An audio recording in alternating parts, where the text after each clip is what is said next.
கர்த்தர் அதிசயங்களை செய்கிறார். ஊழியங்கள் வழங்கும் ஜீவ வார்த்தை. இந்த நாளிலே கர்த்தருடைய ஊழியக்காரன் உங்களை வாழ்த்துகிறேன். பிறந்த நாளை காண்கிற உங்களை விசேஷத்தோனமாய் வாழ்த்துகிறேன். திருமண நாளை காண்கிற உங்களை வாழ்த்துகிறேன். இந்த நாளில் ஒரு அதிசயம் எல்லாருக்கும் ஆண்டவர் செய்வார். கலங்காதீங்க, இந்த நாள் நிச்சயமாய் நடக்கும். ஏசப்பா செய்ய போகிறார். இந்த ஜீவார்த்தைக்கான வசனத்தை கேட்போமா? 1 நாளாகமும் 17வது அதிகாரம் 11வது வசனம். உன் பிதாக்களிடத்திலே போக உன் நாட்கள் நிறைவேறும் போது உனக்கு பின்பு உன் புத்திரரில் ஒருவனாகி உன் சந்ததி எழும்ப பண்ணி அவன் ராஜ்யத்தை நிலைப்படுத்துவேன். இன்றைய ஜீவாத்தின் தலைப்பு நிலைத்திருக்க பண்ணுவார்.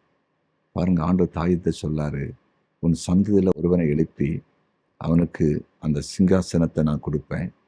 நீ இருக்கிற இடத்துல அவன் இருந்து அந்த ராஜ்யபாரத்தில் உறுதியாக இருப்பான். அவனை நான் நிலைப்படுத்தி வைப்பேன்னு சொல்கிறார். நம்முடைய ஆண்டவர் நிலைப்படுத்துகிறவர், நிலைத்திருக்க பண்ணுகிறவர். சிலருக்கு ஒரு குழப்பமாக இருக்கும், பாதியிலெல்லாம் போயிருமோ, நான் சுதந்திரிச்சதெல்லாம் போயிருமோ, யாரோ பறிச்சுட்டு போயிடுவாங்களோ, யாரோ எடுத்துகிட்டு போயிடுவாங்களோ.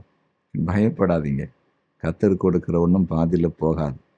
ஆபிரகாமிட்ட ஆண்டவர் என்ன சொன்னார்? இதோ கண் பார்க்கிற பூமியில் உனக்கு தரப்போகிறேன். முதல்ல கொஞ்சம் தூரம் போய் உன்னை நடக்க முடிய அளவுக்கு நடந்துட்டு வா. நீ நடக்கிற இடத்த, அந்த பூமியை உனக்கும் உன் சந்ததிக்கும் என்றென்றைக்கும் இருக்கும்படிக்கு உனக்கு கொடுப்பேன்னு சொன்னார். அப்படின்னா நிரந்தரமாக இருக்கும்படி கொடுப்பேன்னு சொன்னார். இதுதான் தேவன்.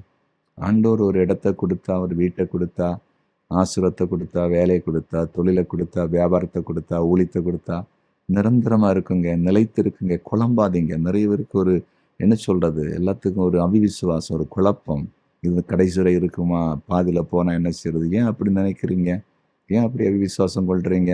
கர்த்தர் கொடுக்குற நிலைச்சிருக்கங்க. கர்த்தர் கொடுக்குற ஊழியமானாலும், வேலையானாலும், தொழிலானாலும், குடும்ப வாழ்வானாலும் நிலைச்சிருக்கும். சிலருக்கு எப்பவும் ஒரு சந்தேகம், நாங்கள் பிரிஞ்சு போயிடுவோமோ.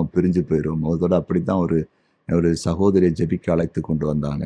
அவங்க எப்பவும் சொல்லுவாங்க, நானும் என் கணவனும் பிரிந்துருவோம்னு பேசிகிட்டே இருப்பாங்களாம். அதனால எங்கள் அம்மா கூட்டிகிட்டு வந்தாங்க. அந்த மகளுக்காக ஜெபிக்கும்போது ஒரு அசுத்தாவி தான் விலகி போச்சுது. பாருங்க, ஒரு தாழ்வு மனப்பான்மை. நாங்கள் சேர்ந்து வாழ மாட்டோம், பிரிஞ்சு போயிடும், நல்லா இருக்கிறாங்க. ஆனால் பிசாசு அப்படிப்பட்ட ஒரு எண்ணத்தை வச்சுட்டான். இது என்ன ஆகும், கொஞ்சம் நாளைக்குள்ள அதே மாதிரி ஒரு சூழ்நிலை வந்துடும். ஏன்னா நமக்குள்ள அவிவிசுவாசம் வரும்போது அப்படிப்பட்ட கிரிகள் நடப்பிக்கப்பட்டுரும். நீங்களும் குழம்பாதீங்க. இன்னைக்கு கர்த்தர் உங்கள்கிட்ட பேசுகிறாரு. கர்த்தர் நிலைத்திருக்க பண்ணுவார், எல்லாத்தையும் நிலைவரப்படுத்துவார். சரியா? ஒன்றும் பாதியில் போகாது. பயப்படாதீங்க. கர்த்தர் கொடுத்ததை யாரும் பறிக்க முடியாது. அது தலைமுறையாக இருக்கும். சரியா? ஜெபிப்போமா? ஜெபிக்கலாம்.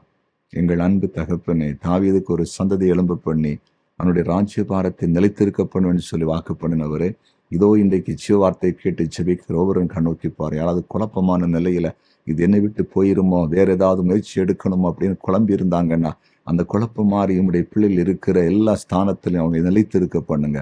வேலை, தொழில், வியாபாரம், குடும்ப வாழ்வு நிலைத்திருக்கட்டும் என்று ஜெபிக்கிறேன். கர்த்தருடைய ஊழியம் நிலைத்திருப்பதாக உம்முடைய பிள்ளைகள் இன்றைக்கு ஆற்றி கொண்டிருக்கிற அத்தனை பணிகள், தொழில்கள், வியாபாரங்கள், பதவிகள் எல்லாமே நிலைத்திருக்கட்டும் என்று ஜெபிக்கிறேன். பொல்லாத பிசாசு விலகி போவானாக. பாதில் அதை பறிக்க முயற்சிக்கிற ஆவிகளை இயேசுவின் நாமத்தில் கடிந்து கொள்ளுகிறேன். நீர் அப்படி செய்துவிட்டு நன்றி. விடுதலை கொடுத்து விட்டு ஸ்தோத்திரம். இப்பொழுது வியாதிப்பட்டவர்கள் இப்பொழுது சுகமாக்கப்படட்டும் என்று ஜெபிக்கிறேன். ஆண்டவரே, ஆசீர்வாதம் இல்லாமல் இருக்கிற குடும்பங்களில் ஆசீர்வாதம் உண்டாகட்டும் என்று ஜெபிக்கிறேன்.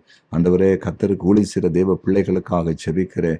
கர்த்தருடைய கிருபை ஊழியத்தில் இருக்கட்டும். ஆண்டவரே, பெரிய காரியத்தை செய்யும்படியாய் ஜெபிக்கிறேன். கர்த்தருடைய தரிசனம், கர்த்தருடைய சித்தம் நிறைவேறட்டும்.